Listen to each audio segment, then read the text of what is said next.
Hello, everybody. Welcome to Economics with the Honorable David M. Walker. I'm Nick Pellevitt. I'll be your moderator for today's topic. And today is a very interesting topic. We're going to be discussing elimination of the Department of Education. Now, this was originally proposed by none other than Donald Trump. And at first I thought, this guy's crazy. Why would you eliminate the Department of Education? But then I started digging and I was going, he actually might have some reasons to do that. In a previous show, we did discuss eliminating the Department of Labor, and I can tell you that it came in 58%. Here was the vote on Pod TV poll. Eliminating Department of Labor, say $15 billion a year.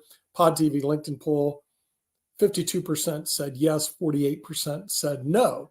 Now, when it comes to eliminating the Department of Education, you actually have more no's than yeses, but they may be like me. When I first saw this proposed by Trump saying, what are you talking about?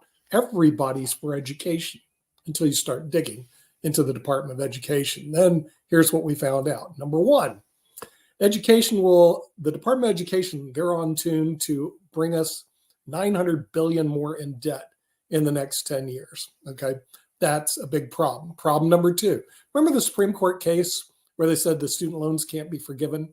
I hope you remember the Andrew Jackson when he removed the Indians from the Trail of Tears.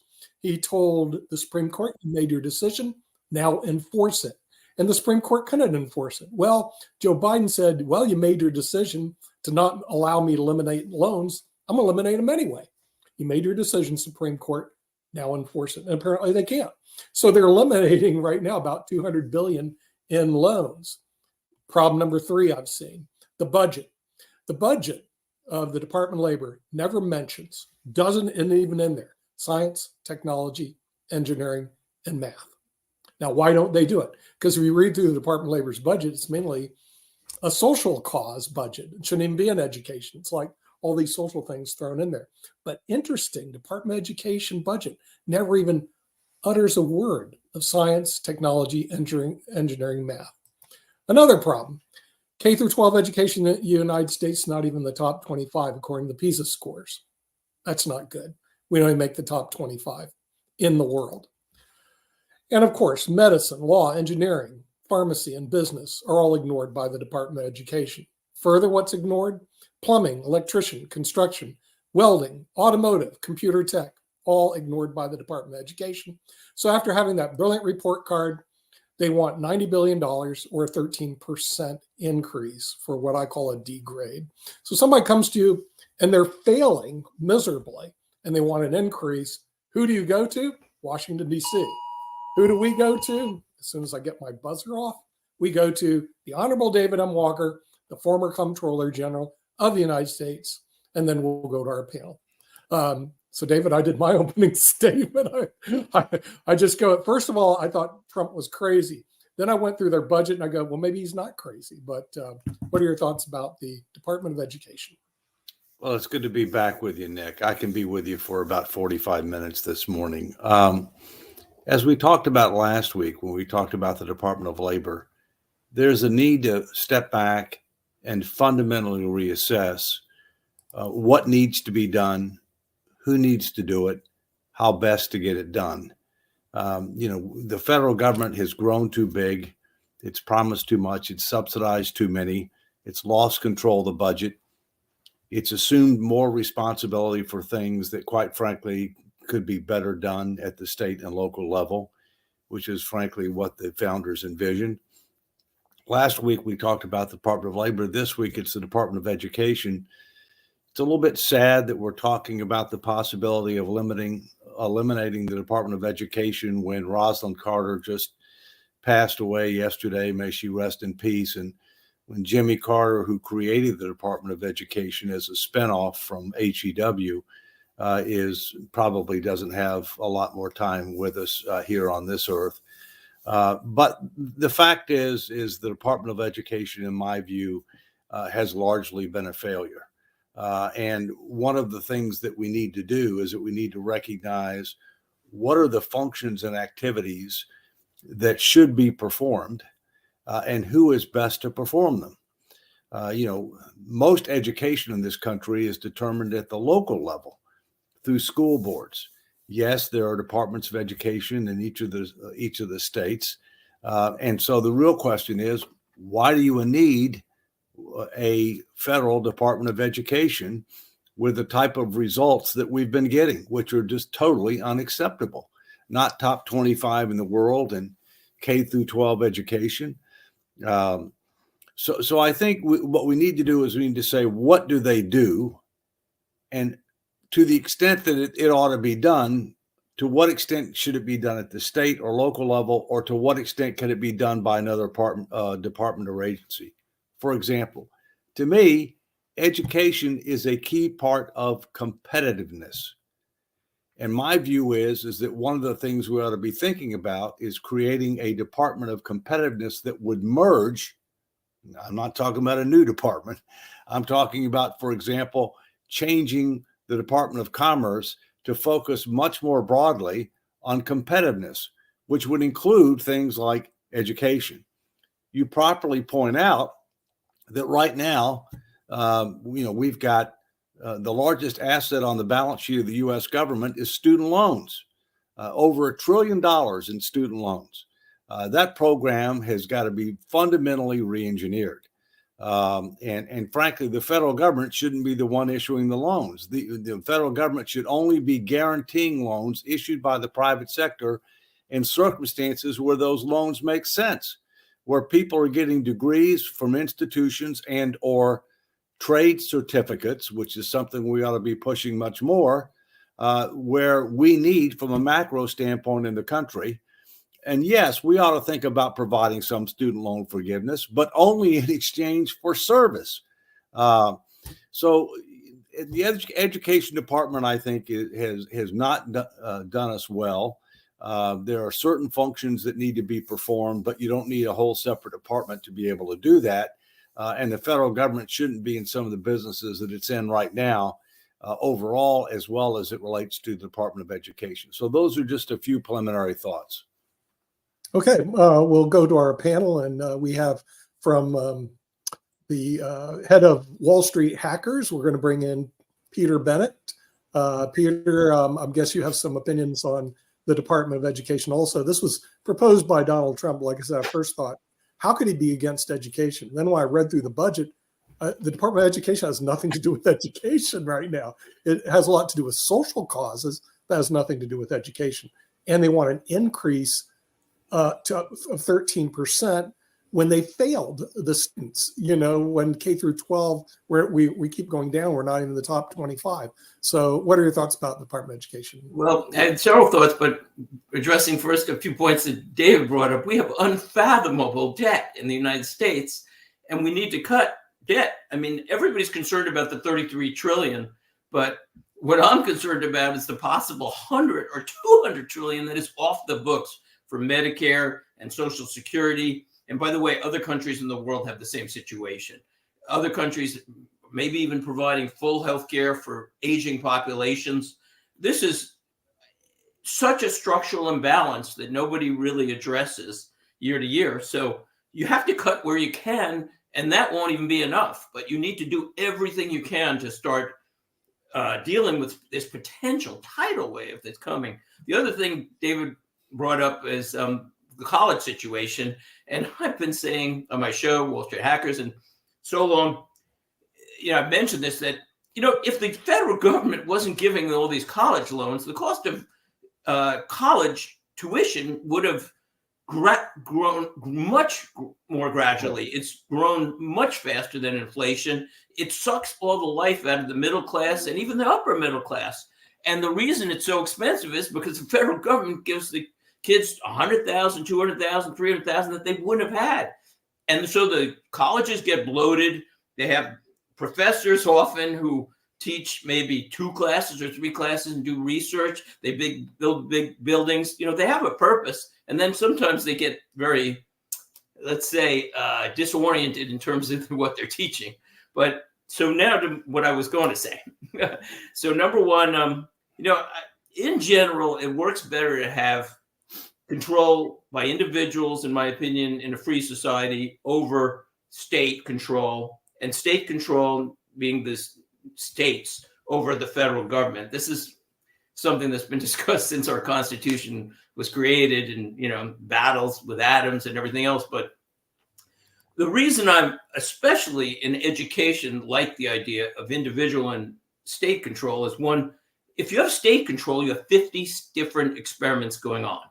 And education, is so poor in the United States, for one thing. But the other thing is, with 50 different experiments, states can learn from each other. If you have a unified system from the federal government, it's just basically that Washington dictating one policy that may or may not work. So that's what competition is about in the free markets and also in education. And the other thing is, we get into this later, but I'm very in favor of individual control in terms of school choice and charter schools. It's worked very well in Florida. I'll talk about that later maybe.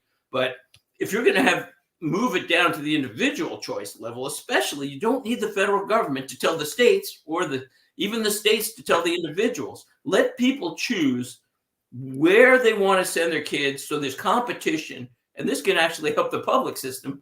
And it did in Florida, because it improved the public schools when they had to compete against the private schools. So those are my initial thoughts.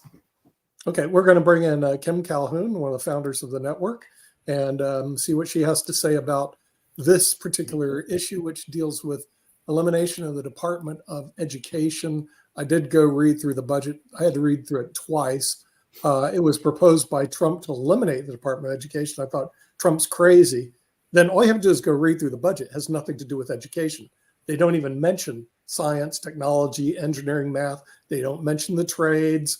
They don't help fund the industries of the future. But it is designed to fund social causes, $90 billion in social causes. So if they change the name to the Department of Social Causes, then that's fine. But please don't hide under education. A budget has nothing to do with education. Anyway, that's my thoughts. What are yours, Kim? Well, my thoughts are this happens all the time. They, one, should be held very accountable for misleading everybody with the title of whatever it is they're petitioning to do, or policies that they're pushing. Like we saw what happened here in North Carolina with McCrory, when he, pushed a bill and said that it was about victims, and it was more about saying, gay people have no rights, but it wasn't anything about protecting victims, right? They had every other law in there besides protecting victims of domestic violence. He said, you have a right to fire gay people. You have it was everything but that. So he got everyone riled up about the title and into it because of the title, and pushing it because of the title, and nobody read it. So I think, one, nothing should be written at all unless it's less words than what the Constitution is. I mean, bills do not have to be 3,000 pages or 186 pages long to define what your intent is or what your agenda is. And I think that's very important. And I think it should be, the title should match precisely. And if it's found that it's not, then I think somebody needs to be fined and punished and fired for lying and pushing a lie. So I think, and that's something that we have seen time and time again. Do we need to be cutting a budget for education? Absolutely not. But I mean, it depends on, why they were wanting to cut it or get rid of a department. I think we need to get accountability departments. And I think we need to start firing people for misleading people with titles like that. That's what I think. Okay. It has nothing to do with education. No, I mean, unless we want to educate people on what the bills say. So then we have a show that reads the bills and talks about what they really say. It's like the Inflation Reduction Act had nothing to do with hear you. inflation. Oh, well, unfortunately, truth and advertising laws Nick, do not you're apply muted. to politics and government.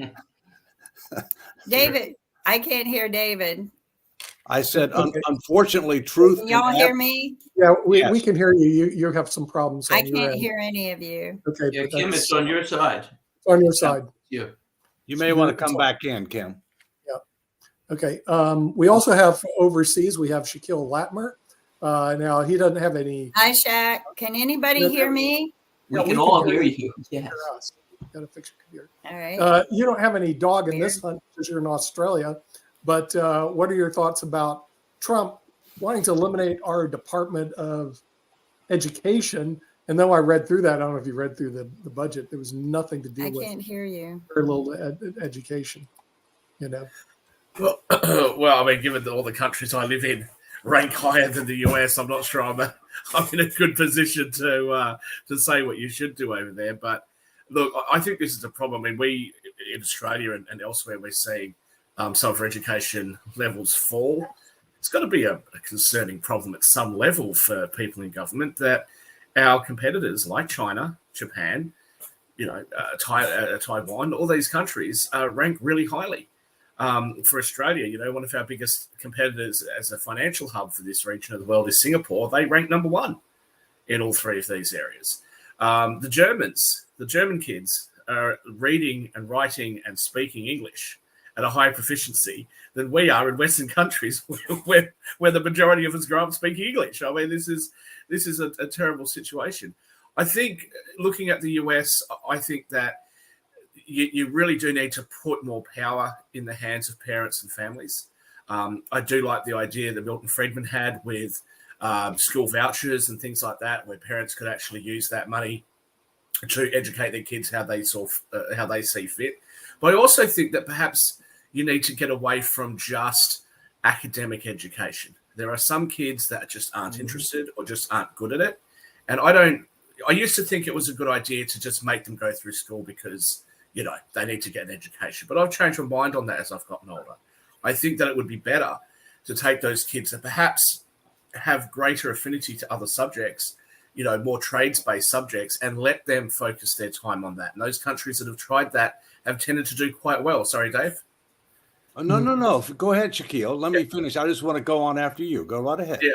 I think that those are effective things. I think we should be trying everything. One of the problems that I would say, which I think is much more pronounced in a country as big as the United States, is when you have that top-down type of system. The national curriculum is something which was a little bit controversial when it was brought out here in Australia, because why do you want to teach kids in country Western Australia the same as you're going to teach the kids in inner city Melbourne? That doesn't make a lot of sense in a lot of cases.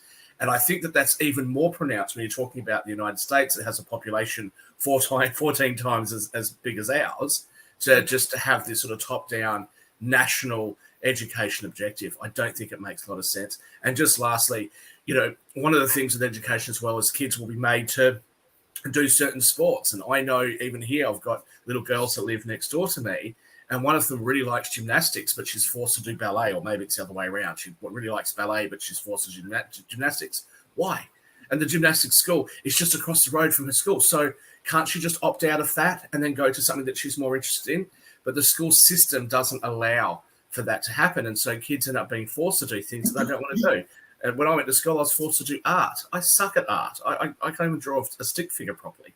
So, I think that there needs to be more flexibility. Parents need to have more control. So, yeah, get rid of the education department. Just give the money to the parents in the form of vouchers and let them choose. Dave. Well, thank you, Shaquille. I think we need to determine what are we trying to accomplish. Okay. And government, unfortunately, doesn't do that often. I mean, we need to promote economic growth. We need to promote individual opportunity. We need to make sure that we maintain our competitive posture in an increasingly interconnected and interdependent world. A key part of that is education. It's also a key part of it, not from the macro standpoint, but also from the individual standpoint, for them to be able to maximize their opportunity and their ability to have a decent quality of life. In doing that, there are certain fundamental knowledge and skills that everybody needs to have. We're talking about reading, writing, arithmetic, some exposure to science, if you will. But there are also other things that they need to have, whether they go to college or not. I'll come back to that. And that is, they need to have financial literacy. They need to have civic responsibility. Those should be mandatory before they graduate high school. In addition to that, we need to recognize that, contrary to longstanding belief, college is not for everybody. Not all colleges are equal. Not all degrees are equal.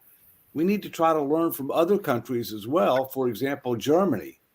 Germany does a much better job of trying to ascertain what are the skills and abilities and interests of individuals. And then they try to match the skills, interests, and abilities of the individuals with the needs of the economy, which includes promoting the trades, which includes other occupations that the country needs, that the individuals might be more geared towards and might enjoy more, and where they can make a decent standard of living and raise a family and have a decent quality of life. So, I think our education department is a perfect example of where people are well intended. How can you be against education? Nobody's against education. It's like defense. How can you be against defense? Nobody's against defense. But as Ross Perot would say, we got to lift the hood. We got to look underneath. We got to define what we're trying to accomplish. We got to make sure we're focused on the right things. And we got to hold people accountable for results. We're not doing any of that. And it's not just the Department of Education.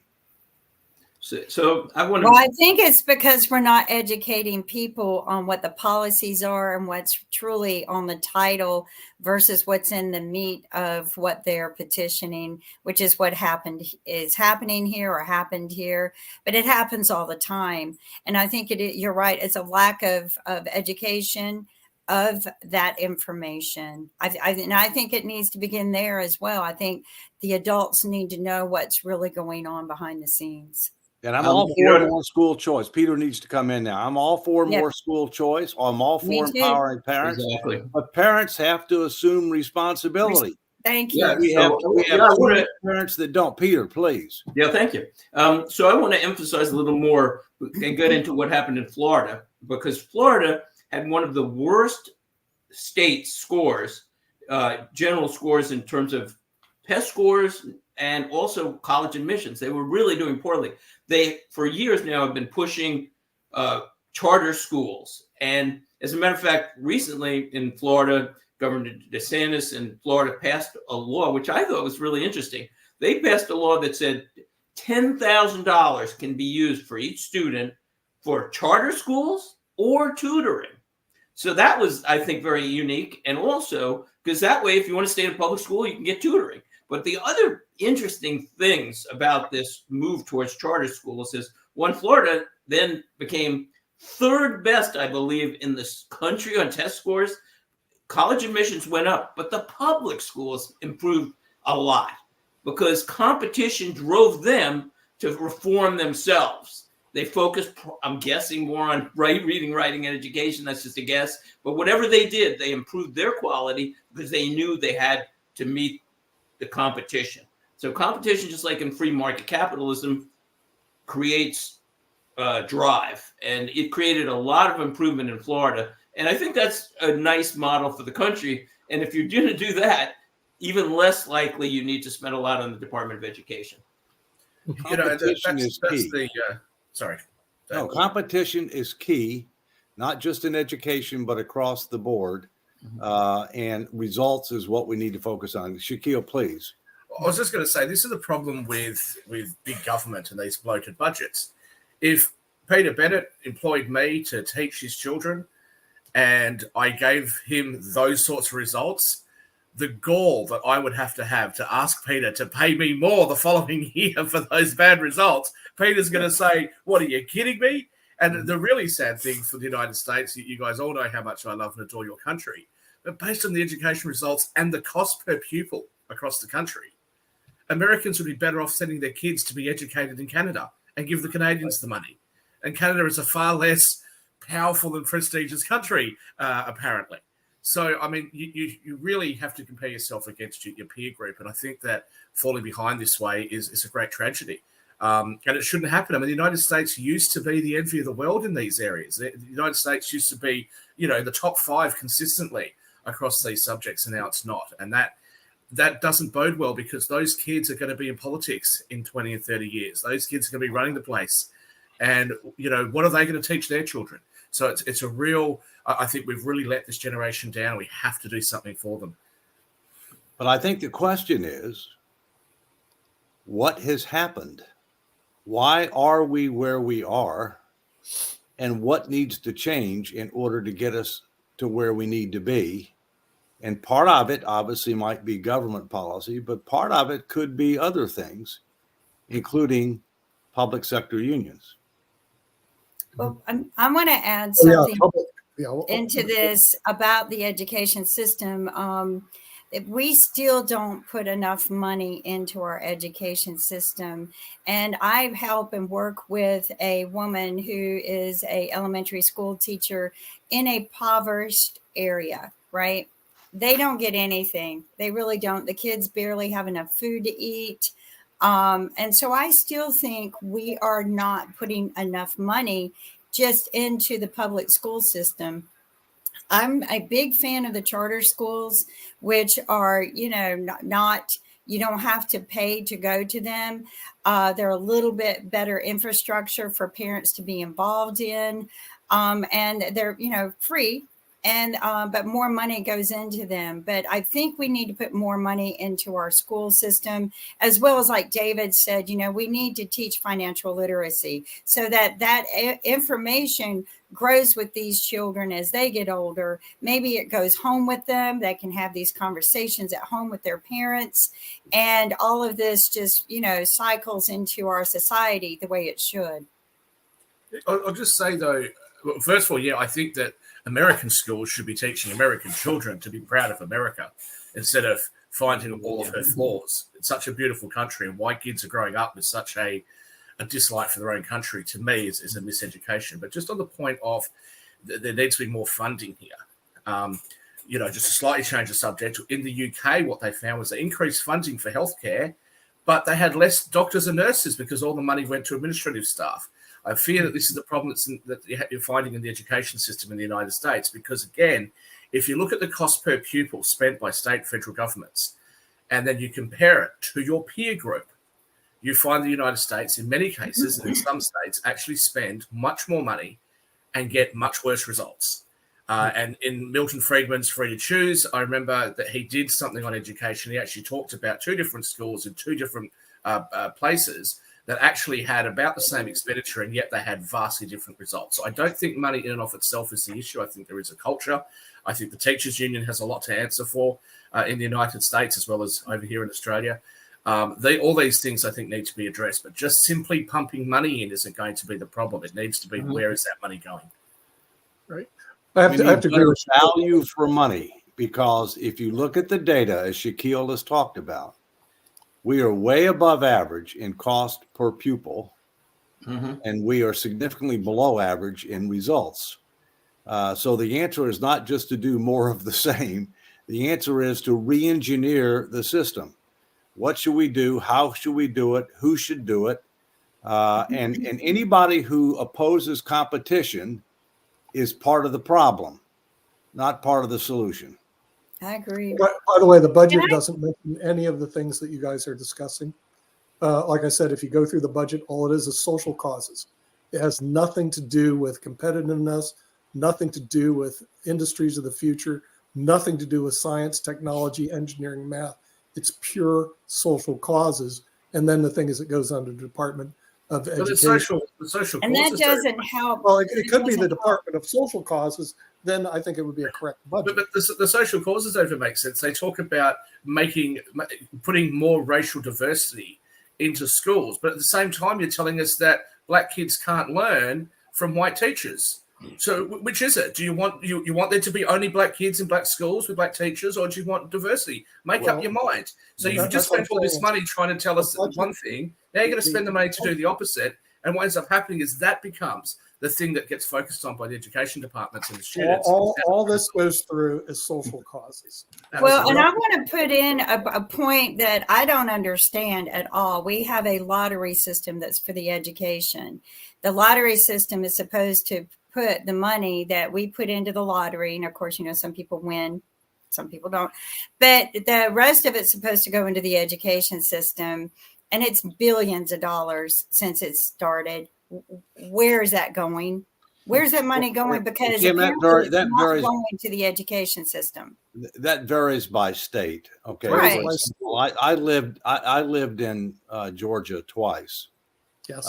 And the governor who created the system committed that he would dedicate it to the education system. But as we all know, money is fungible, right? I mean, it's part of the issue with regard to the recent controversy regarding Iran. If they end up getting several billion more dollars, then maybe they don't end up spending it on what you don't want them to spend it on, but they can spend other money on that and then spend the money that you just gave them on something else. But in fairness, in the case of Georgia, they do have tuition-free college. They do. That money is dedicated to give scholarships to people who graduate from high school with at least a certain grade point average. And if they do that, then they have the ability to go to a state university where the tuition, not everything, but the tuition is paid for by the state. So some states do it right, some states don't. But again, that's merit-based. I mean, people have to achieve a certain amount in high school before they get that. It's not everybody. In the case of our student loan program, it's totally out of control. That I We're agree. giving people money that shouldn't be going to college, to universities that we shouldn't be subsidizing, for degrees that aren't marketable. All right. And then you get a president who wants to give away part of the largest asset that we have on the balance sheet, which is student loans. This is especially when you're in $31 trillion worth of debt and you're heading towards all the crises that we've talked about, Medicare, Social Security running out of funding, etc. And then you're making decisions like this. It is quite mind-boggling. I'll just say very quickly as well, if you can get private tutoring, I would say that is one of the greatest advantages that you can get. I had some of that when I was at school. And I'll tell you, I would rather have a 21-year-old, student at university come and teach my kids maths rather than a teacher do it, because that kid's, the best that they can be in maths or whatever other subject that you're talking about. And it would cost a lot less, actually. The royal family has private tutoring for their kids. If it's good enough for them, it should be good enough for all of us.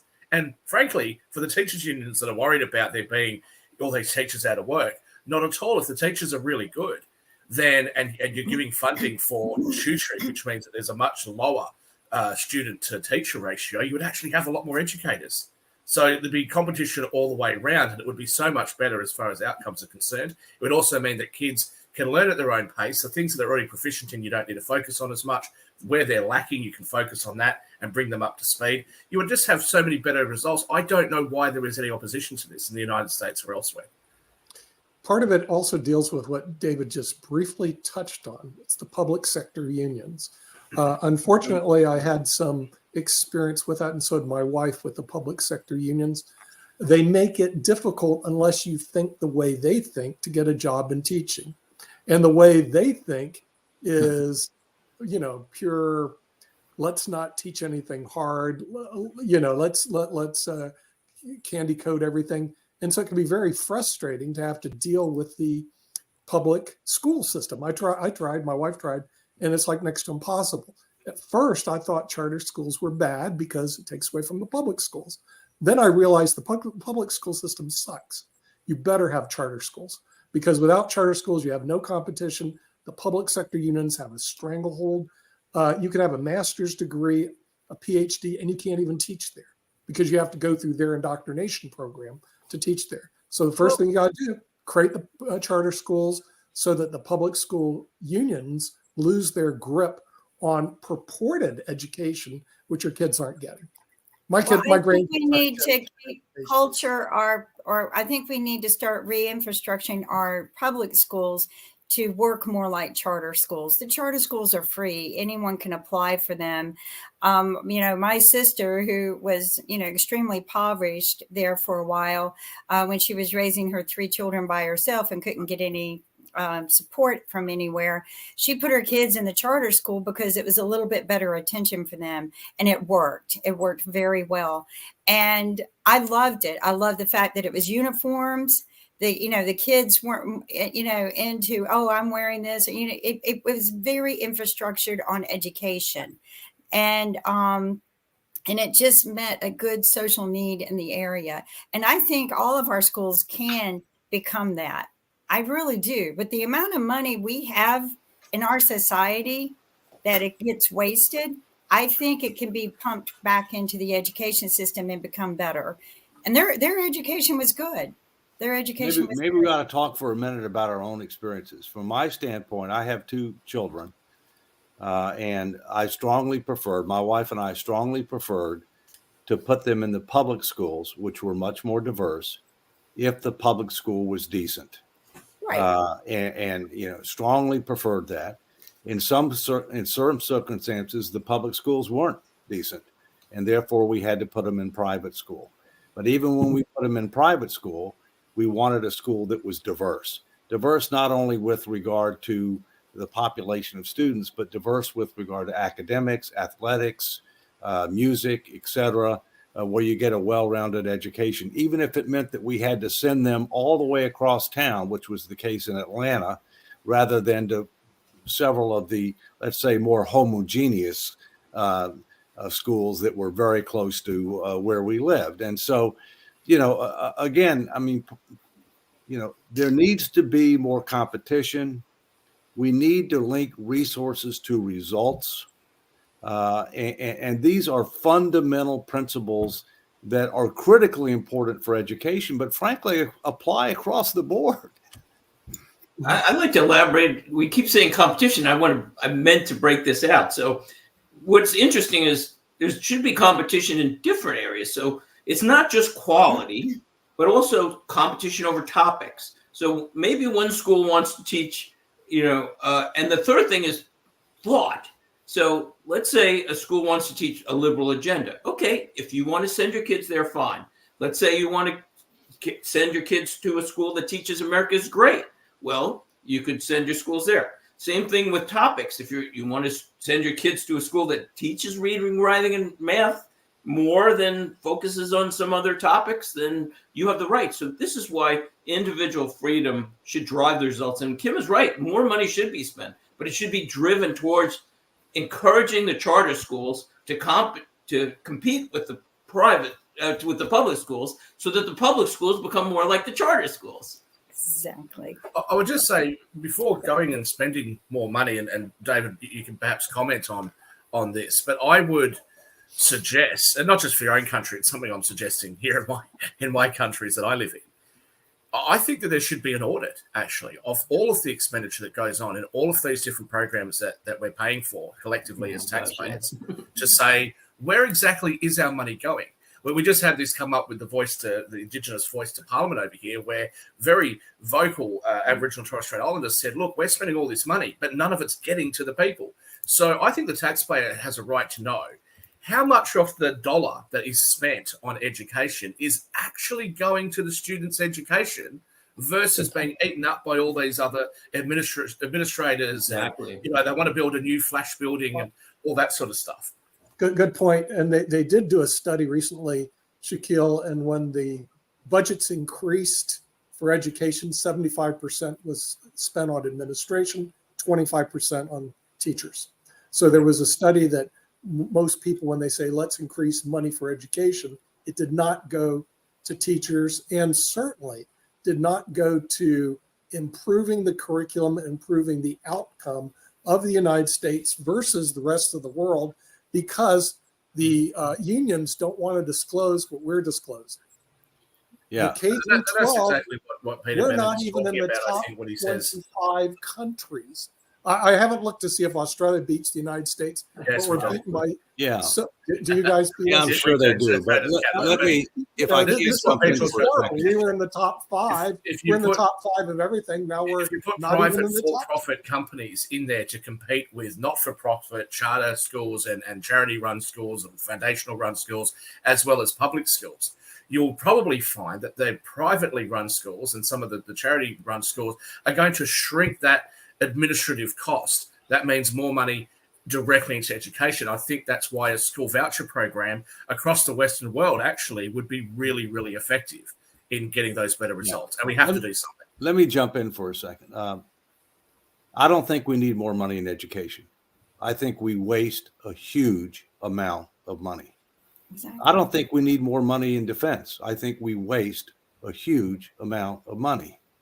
The real question is, what are we trying to accomplish? How do we measure success? What are we doing as compared to that? What kind of results are we getting? The fact is that there are audits that are done of the Department of Education and every other major department and agency in the federal government, but they're financial audits. And all the financial audit does is to say, all right, it provides accountability over the resources. It does not say that you're operating in an economical, efficient, effective, ethical, moral, or any other basis. All right. And so it gives people a false sense of security that when the Department of Education gets a unqualified opinion on its financial statements, that everything's okay. When in reality, the problem that we have is we're not getting results. We're not getting results. No matter how much money you have, we're not getting results. And the idea of throwing more money at a system that is getting worse results with the passage of time is, as Einstein would say, if you give the same, something to the effect that if you keep on doing the same thing with the same people over and over again and expecting different results, that's the definition of insanity. That's beautiful. And when Well we go, said, David. Well said. Yeah, when we go back to the budget, though, like I said, science, there is no objectives in education. Let's throw all the money. And when I went through that, let's throw all the money to Head Start. Let's throw it to social causes. Let's throw it to what, but nothing says, let's throw it into science so that the United States moves into, remember, we're not even the top 20 in science in the world. Okay. There's no objectives, David, in the Department of Education in Washington, D.C. None whatsoever. So if you're doing an MBA, and Peter and I both have MBAs, they used to have management by objective was a big thing. Okay. What about management with no objective? Jimmy Carter was for that too. Also zero-based budgeting. Right. Management. Yeah. Well, how about management with no budget objectives? There is no objective. Or if it says that it's about delivering results for the American people. Now, I'm not American, but you guys are. How do you feel about the results you've gotten so far? Yeah, they don't even define results. All they have to do is put in a budget, we're going to allocate this money so we can move the United States in the top 20 in science. Seriously. Well, but they don't even have an objective to be in the top 20. You're coming to a point. Your peer group. What's the difference? You might as well double the budget. You're still going to get the same result. You're only spending 90 billion now, but you're outspending your peer group per student, and you're still falling behind. Clearly, it's not a money issue. Clearly, there's something else. No, it's not a money issue. They have no objectives. David, as you say, there is no plan. Yeah, there's no plan. And the other thing is that one of the things that I pushed when I was Comptroller General, not only that we needed a plan, and by the way, every department and agency has a plan, has a strategic plan. What we don't have is that we don't have a consolidated plan for the U.S. government. All right. The problem is the plans that a lot of these departments and agencies have don't have something that I've been advocating for years. It's called key performance indicators. What are we trying to accomplish? Right. How do we measure success? How are we doing as compared to plan? Are we getting better or worse? How do we compare to a competitor or comparator groups? That's only when you have all of those answers do you know how you're doing. Because even if we're getting better, if we're still way below average internationally, that's not good enough. Okay. And so these are fundamental principles that the government has not been following and needs to start following. Yeah, and if you go further, the teachers have to do that. The teachers have to be accountable for everything, and whether their students are passing, there is a certain level that they do the KPIs and make people, and the students have to take tests. I think somewhere from the middle of the infrastructure up, the money's being misallocated and misspent. I agree with David. We already have the money there. It just needs to be allocated with an agenda. It needs to be allocated with a purpose, and it's not. I think it's just being pocketed by other people and misused. I would point out that, there are entrenched interests and things are not even going the right direction, because look at national testing. First of all, there's a movement in states and various places to say, oh, national testing isn't fair.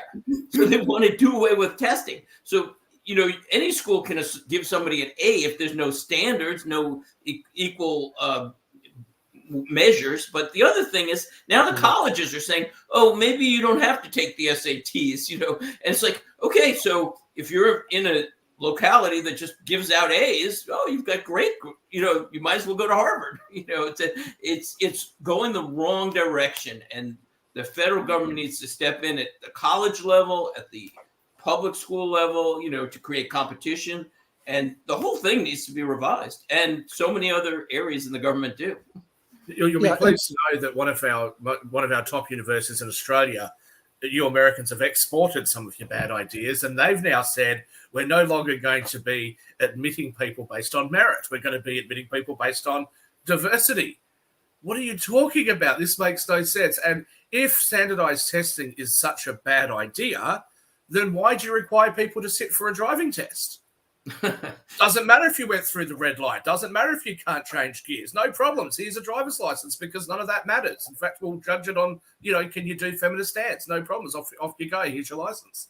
Well, Nick, it sounds like you guys have plenty to talk about. And lady, I need to go to a meeting downtown Washington. So Help them out, David. you guys Have continue fun. the conversation. I look forward to seeing you next week. See you next I week. hope everybody who celebrates Thanksgiving has a great Thanksgiving. All right. Happy Will do. Thanksgiving. Thanks, Thank David. you. See you next week. So I'm looking at the budget. I'm not sure if you guys have seen the budget that Nick sent I out haven't to us, seen but it. having a look through it on the last few pages, it actually shows what the projections are, which I think are, look, they're projections. It's hard to project a decade out, but between now and 2033, they're expecting to have another $17 trillion in deficits added to your national debt. So you're going to go from 31 trillion to almost 50 trillion. But don't worry, Peter, it's not too bad. You're also Wait, expecting Shaquille, $40 you're trillion probably only talking about economy. on the books, right? On the books, that's right. Shaquille, but it's the off the books that they won't even discuss the fact that there's no money for Medicare that they were supposed to be putting away in Social Security, and so it's just so phenomenal. I have read that the amount potentially that the U.S. government, again, all world governments I've looked at countries in Europe, countries in Asia, China, South America, they're all in the same rough situation in terms of their retirement plans and their Medicare or healthcare budgets. And what they've done is they basically have no money put aside for this huge tidal wave of debt coming. It's going to affect everybody. And it's either, I always go into this in Wall Street Hackers, and it's either going to go one of two directions.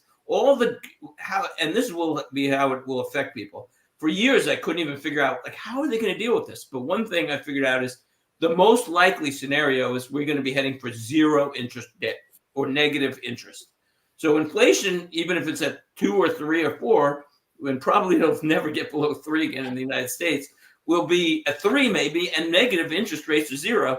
So it's going to be it's going to affect the whole economy. But countries cannot afford to pay interest on this amount that maybe I've read is more money unfunded than all privately held houses, stocks, and bonds in the United States, and it's similar in other countries. It's just, you can't print that much money without an effect. So one, it'll have an effect, and 2, it's just, they're going to try to control it. If they don't control it, it's going to be massive Zimbabwe inflation. But I think they're going to use what's called bond yield curve control, which has been done in the United States, done in Japan, and they're going to drive the government will drive the interest rates down to 0 or negative. It's the only way they can deal with this. And even then, I would expect Yield curve massive control only inflation. works on the short end. It's very difficult to do that on the longer end because of the markets. Look, if you can freeze some of the spending, if you can when Biden took over, and look, I understand it was COVID, but if he was able to not increase spending by too much, with that extra increase in government revenue would have taken care of things as inflation comes up. As long as spending was controlled a little bit. One of the things that I would say with the United States usually, historically, has been quite aggressive in promoting free market ideals and ideas. So things like if you buy an item for a business, why can't you write that off straight away? Why do you need to amortize it over a period of time? It doesn't make any difference anyway to revenue It's a revenue neutral change, but it means that those businesses can get that money back that same year. That's going to have a huge impact. Things like your social security system. Australia had a social security system that was somewhat similar to you guys. We recognised decades ago that, look, this is going to be a problem later on. We've introduced a thing called superannuation. You guys have got a similar thing over there with 401k accounts and other types of pension plans. But why not allow people to do that instead of them paying into social security, which is sort of told to Americans as if it's insurance when it doesn't operate as insurance at all. Let people have a little bit more say as to how that money is going to be invested. Let them put it into the markets. Let them put it into other places. And just lastly, to your point about the unfunded liabilities, prior to COVID, the estimate of the total value of the stock market in the US was about 80 trillion. You guys have got 200 trillion in debts or in unfunded liabilities. This is ridiculous. I do believe the housing market and the total value of the real estate market in the US is worth more than that, but this is not healthy. It really isn't. And as you said, Peter, very rightly so, it's not just the US, it's all over the world that has these issues. And it's the most powerful countries, it's the so-called wealthiest countries in the world that are experiencing this. So I'm not sure what school they all went to, but something's gone wrong. No Well, financial education They in do those not schools. do well in math. Potentially. Shaquille, I don't think they do well in math because remember, we don't even hit the top 25 in mathematics in the world. And part of it is this. There was the head of the ARP, Joe Ann, whatever her name is. And she put on LinkedIn, don't touch Social Security and don't touch Medicare. Okay, here's the reality. If you don't touch Social Security, you don't touch Medicare, it will go broke and there will be no Social Security and Medicare. But her sending that out there, then everybody goes on the LinkedIn line saying, oh, I agree with her. Don't touch Social Security. Don't touch Medicare. I agree with her. Don't touch it. Hey, the math doesn't make any sense. Social Security is going broke next decade. Medicare goes broke this decade. All right. So whether she likes it or not, you're going to be forced to make changes in Social Security. That is the common thought, but my thought is the opposite, that it won't go broke because the government is going to, in the end, print money, and then print money. Okay, but I don't think the only viable solution because they promise they can't. I agree. Yeah, Peter, I agree. That's probably what their solution is going to be, and the cost will be inflation. Absolutely. And that will mean those dollars that people are getting aren't worth that much anymore. Exactly. Because of that. I did a study of this about 15 years ago when I was actually studying finance. Sorry, Kim. Okay. Well, what I was going to point out is majority of our leaders who are making all these decisions, they never had a financial literacy course. They all probably passed algebra, calculus, geometry, science, but none of them really took a financial literacy course. And our country is showing the results of this. They're just doing things, knee jerking, let's just send everyone PPP loans and in millions of dollars, don't make them pay it back, even though it's a loan, forgive them. They're not thinking, they could have even done a 0% interest payback, but they didn't even do that. So what I'm saying is that you have a lot of people who are just knee jerk thinking, who don't have the education to do a financial plan for our country. They can do geometry and they all passed geometry and they all graduated from college. But and Nick, you know this. This is why we started the TV show. Nobody ever had financial literacy. And that's our problem with this country.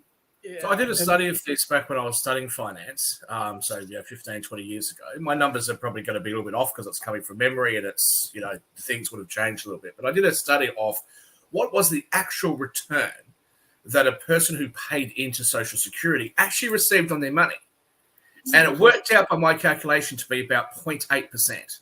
Yeah. So my suggestion to you would be, if you're an American and you think Social Security shouldn't be touched, give people the choice. So, Peter Bennett, you're working. Here's your choice. You can leave your retirement funds in the government-run program that's going to give you 0.8%, or you can do something else with it. Now, maybe there'll be some restrictions and you have to have an advisor or whatever, but you can have a bit more control. What would you prefer? Are you happy with the 0.8%, or would you like something else? So, those- Shaquille, I have a question for you, because this is something I always wrestle with, and I don't have an answer on this, so I'm not taking a position. But here's my question. So, if they privatized Social Security directly, indirectly, let's say they said, well, you can put in, half your money into the stock market. And you tell me, but wouldn't that just drive the market up quickly now? And then after that, that would be like forward gains pushed forward. And then after that, maybe there would be more capital in the market, admittedly, for an IPO. But let's say you're an existing company and, you're Verizon or, Exxon or whatever. And now your price just went up because there's a massive amount of Social Security funds going into that. So aren't you just pushing the gains forward, or am I wrong? Because I don't have an opinion on this. I can't figure it out.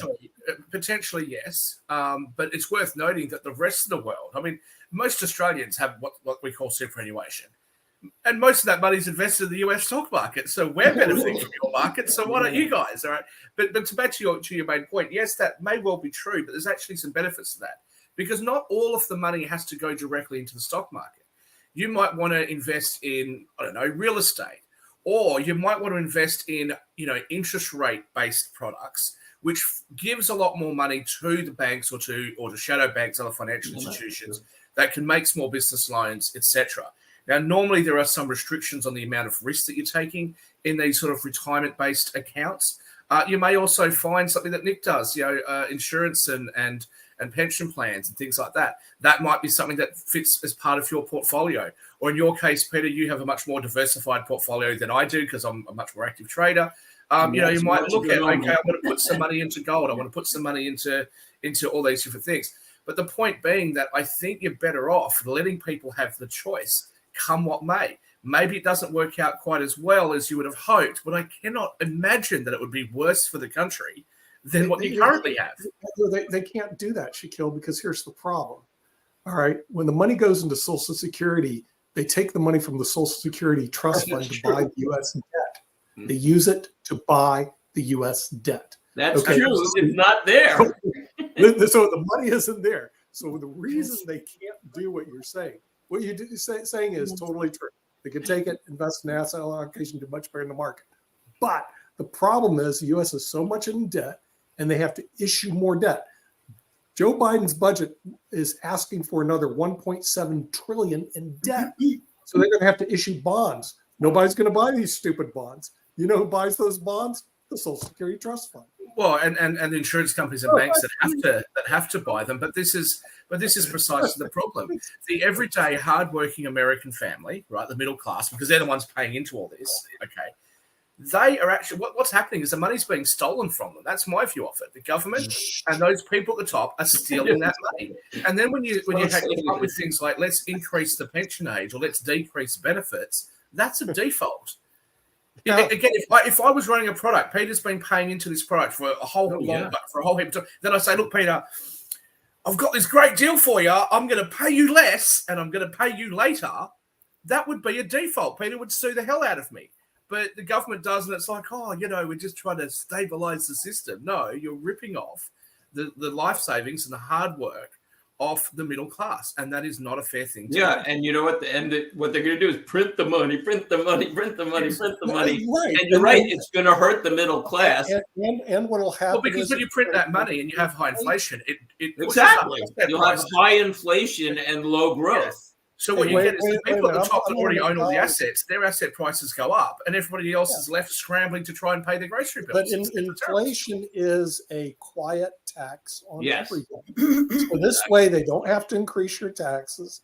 They do not have to decrease the expenditure. But when you go to McDonald's and buy a hamburger, you're going to be spending $15,000 for a McDonald's hamburger. Why? Because we need the money to pay off the national debt. And so you're going to see a huge inflation because the people do not want to make the hard decisions to keep the economy straight. And I can tell you, the person in the ARP on LinkedIn goes, don't touch Social Security and Medicare. Don't have it part of the conversation of the national debt and deficit. What are your thoughts? We'll bring that next week on Economics Monday. But I was going like, are you kidding me?